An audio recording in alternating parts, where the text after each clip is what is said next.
You're watching Digital Photography One-on-One, where we answer your questions. Here's your host, Mark Wallace.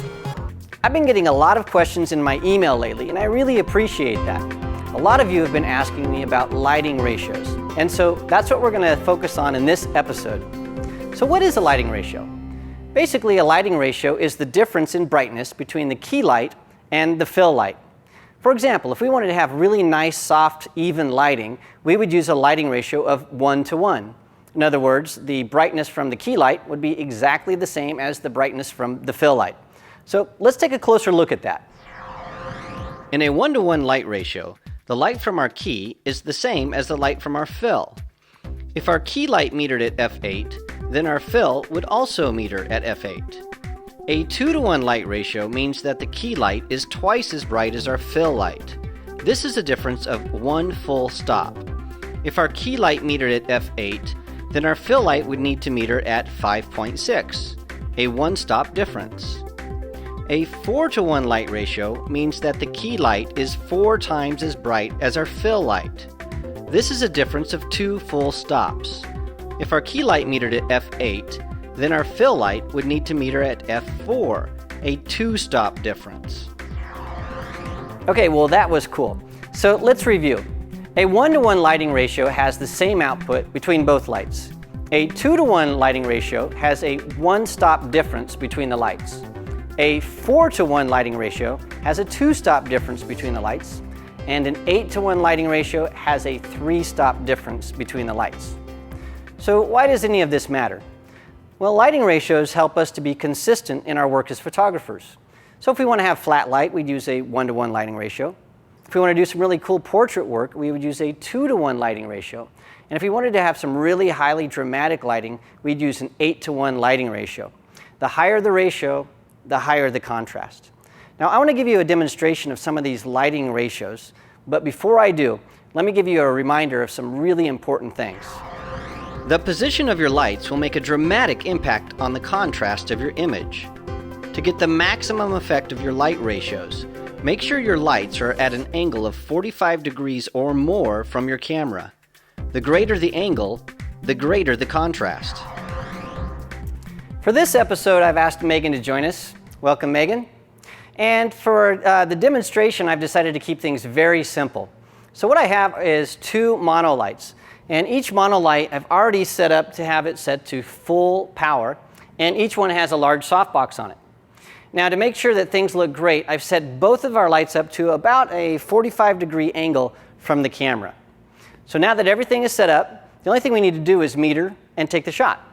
So I'm going to come back here, and what I want to do is have a 1:1 light ratio. So the first thing I'm going to do is meter the key light. Now the key light is this one over here on your right side. So I'm going to set my lumisphere in the down position on my light meter, point it right at my key light, and take the reading. Okay, and that says F10. So now I'm going to meter my fill light and see what it says. I'm going to zip over here on this side, point it at my fill light, take that meter reading, and it also says F10, which means that both lights have the exact same output, and that's a perfect 1:1 light ratio. Now before I take the shot, I'm going to put my lumisphere in the up position, point it right at the camera, and meter under Megan's chin. And this will give me a combined light reading, and that's telling me F13. So if you'll hold this for a second, let's go take a shot and see exactly what that looks like. So I'll set my camera to F13, look right this way, perfect. Okay, so now we want to set up our lighting ratio to be a 2:1 lighting ratio, which is a more standard portrait lighting setup. So that means that our fill light on this side needs to be half the power as our key light. So we've made some changes, and our key light now meters at f11, which means that our fill light needs to meter at f8. That's a one-stop difference between our key and our fill light. So let me meter again the key light just to make sure. And that does meter at f11. And now let me meter this. It's going to also meter at f11 because we were at a 1:1 ratio. And yep, it's still at f11. So what I need to do is take the power down on this monolight. So I'll come out here and I'll adjust that. I'm going to take my power down by half. It's got a little dial here. I'll just put that right on half. Hit the test button to clear the buffer there. Now I'm going to meter this again. I need to have it at F8. And that meters right at F8. We got sort of lucky. If it didn't meter at F8, I could just fine-tune that adjustment a little bit until it's just right. So I have F11 and F8, which is a one-stop difference. Then again, I'd put my Lumisphere up, meter to the camera, and take the shot. That meters at F10, actually. So what would happen if you didn't know that the one-stop difference is F11 and F8?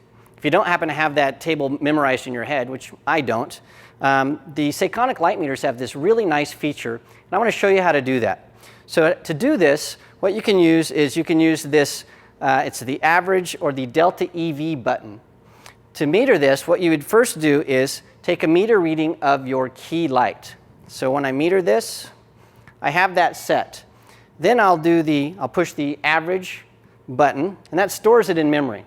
Now what I can do is come over here and meter the fill light, and as long as I meter that and hold down the metering button, it shows me a delta, in other words, a difference in EV. So what the heck is EV? Well, it's pretty simple.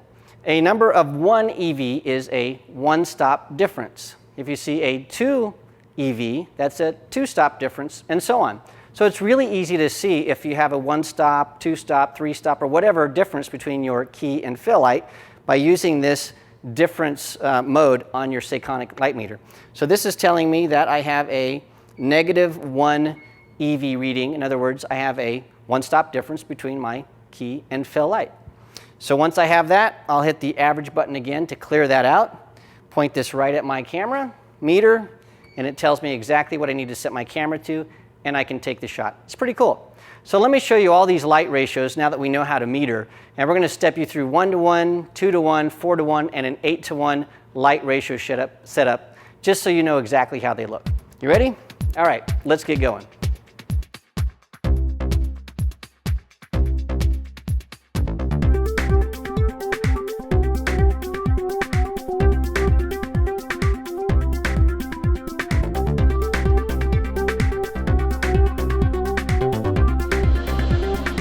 Okay, now that you know about lighting ratios, you can put them into practice when you're making your own lighting setups. In fact, in the next episode, that's exactly what we're going to do. I'm going to show you a few of my favorite lighting setups and also explain each of the lighting ratios that were used in each one. Now, if you need more information about key and fill light or stops or maybe some nice charts to help you remember all of this stuff, make sure you check out the bonus materials at studiolighting.net. And as always, if you have a question you'd like me to answer, just send it in to studiolighting@gmail.com. I'll see you next time. This episode is brought to you by snapfactory.com and studiolighting.net. For more information about our workshops, visit snapfactory.com.